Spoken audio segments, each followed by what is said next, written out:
Hello，大家好。2025年10月1號咁啊，放假就同大家就拍一拍片啦。咁啊，順便試一試個新 mon 同埋有支新咪啊。我個 mon 換咗16:9啊。咁跟住然之後咪又換咗支新嘅。咁啊，睇下大家覺得點啊吓。咁今日想拍片同大家講一講 crypto 啊。咁啊，crypto 咧之前講過九月魔咒，上半月因為玩咗高低點互調，咁啊冇跌啦。大餅8月下半月預先跌咗，點知到9月下半月咧，九月魔咒又發威啊。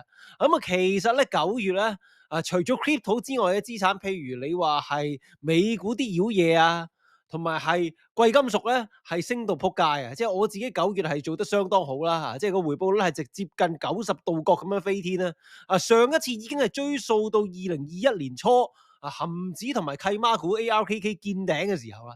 咁跟住然之後咧，即係9月基本上就係處於每日收錢嘅狀態。亦都係恭喜晒所有投資武林有跟開我嘅會員啦。咁我自己嘅交易咧，會係寫喺個 Google Docs file 嗰度咧，係實時更新噶。中意港股嘅朋友咧，係可以睇我兩位好拍檔虎哥同埋特工嘅文章啦。今年啲 number 都仲好多。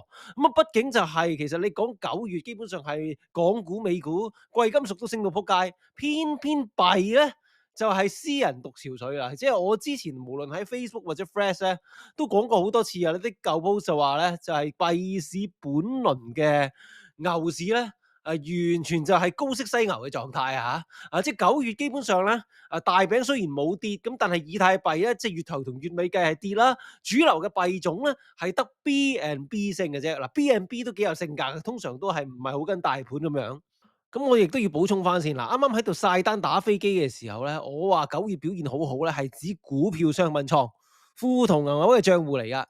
但係咧，我嘅幣倉咧係冇升噶。9月即係9月冇計啦。幣啊，確實係冇升。亦都解釋到我講過點解呢一轉牛市我係推唔到上百位數身家，因為跟開我嘅朋友知道 crypto 係好旺我噶嘛。但係偏偏佢呢幾年就係冇大行情。好啦，咁啊講翻正題，幣市嘅9月魔咒中咗一半啦。股市就打破咗9月魔咒。咁今年餘下時間 crypto 嘅走勢又點睇咧？其實我係睇跟翻咧，就係過去3個減半打後一年，分別係2013、2017同2021年嘅走勢啦，都係7月升，跟住然之後9月撚一撚，升到11月尾見頂啦，2013年啦，跟住然之後2017年啦，咁又係7月升，升到9月撚一撚。咁跟住然之後咧，就反覆升到12月中見頂噶。2021年咁亦都係7月尾開始升，升到9月撚一撚，跟住然之後咧，升到11月中咧係見頂啊！你會發現咧，佢9月撚完之後幾時開車咧？2021年咧係撚到9月尾10月初開車啦，跟住然之後2017年咧9月中出咗最低點啦，咁但係亦都係撚到9月尾，跟住然之後咧先至係再開車噶。而2013年咧，亦都係諗到10月初咧，先至係再開車啊！咁跟住，然之後我哋再睇翻今年嘅走勢。今年係7月升啦，咁但係咧就係8月中咧就開始跌啦。比過往9月先開始跌咧係早咗，反而9月初玩咗高低點互調，彈咗一彈，再出多一隻腳，跌到落嚟，我 mouse 指住呢個位嘅時候咧，其實跌翻落108000嗰陣係好灰啊！即係全年嚟計咧，幾乎係冇升過咁滯，跌翻落舊年尾同埋今年1月嘅高位嗰度。基本上咧，如果你唔係關稅戰低位買咧，係白做嘅，即係 crypto 今年咧。咁跌到落嚟之後咧，又係咁啱咧，喺9月尾似乎止咗血喎。咁月尾交功課大彈翻幾棍咁樣啦。咁所以我之後睇咧就係10月、11月嘅走勢咧，都係跟翻2013、2017同2021年行法咧，係睇升噶。啱啱 show 咗大餅嘅日線圖出嚟啦，我哋而家將佢轉做周線圖，咁睇啲中線啲長遠少少嘅走勢。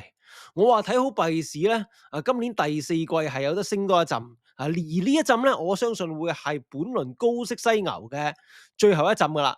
咁所以對於嗰個牛三頂嘅目標價咧，我自己係唔敢太進取啊。畢竟幣市過去呢3年嘅高息犀牛走勢係令人失望啦。咁我就睇大餅咧，有機會係升到13至14萬啦。如果睇九方圖點位就睇咗128000左右。咁你預高少少，咁可能就13萬左右啦。以太幣我睇掂一掂6000，跟住然之後咧，Solana 應該係會掂一掂3嚿噶。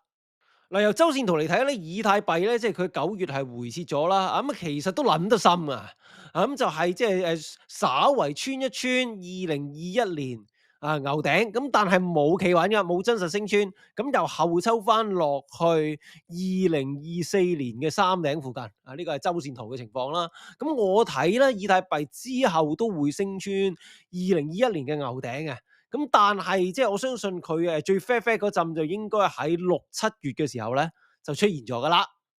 一度寄予厚望啊！舊年我曾經重注嘅 Solana 咧，佢嘅表現亦都係令人失望啊！之前都講過好多次，出過好多 post 講咧，就係佢同好多嘅競爭幣一樣，譬如話 Render、STX 嗰啲咁樣咧，好多都係2023年尾去到2024年3月呢一站，我 mouse 指住呢個位咧，就出咗成波牛市嘅主要升幅。咁跟住之後咧就係大波撚到撲街，好多競爭幣咧、細幣咧，甚至而家咧係距離2024年3月嗰個頂咧係尚遠嘅，就係當時已經係入咗熊市咁樣。咁跟住然之後咧，Solana 你見佢發上發落咁樣啦，過去1年幾，最近又撚翻落2024年3月呢個高位，我 mouse 指住呢個位210蚊左右。咁去到10月咧，即係鑑於佢呢個現貨 ETF 咧，應該係會獲批啊。咁我睇係都係有得炒一炒。就係睇佢點一點三嚿略為升穿今年1月嘅高位。好啦，咁總括嚟講咧，我就係睇 crypto 咧今年第4季係會有牛三浪嘅。咁但係呢個牛三係高息犀牛三，咁所以你就唔好預佢升太多同埋細幣咧係未必炒噶，係唔會好似2021年或者2017年咁樣雞犬皆升咁啊！呢樣嘢係要留意。咁喺策略上面咧，我自己係唔會再加幣，我係6、7月已經掃齊貨啦。跟住然之後咧，我係打算咧就係11月至12月嘅時候咧分段食糊啊，甚至有機會係10月尾已經開始係走，都係唔出奇噶。今日講到呢度先，咁祝各位朋友係炒幣大賺。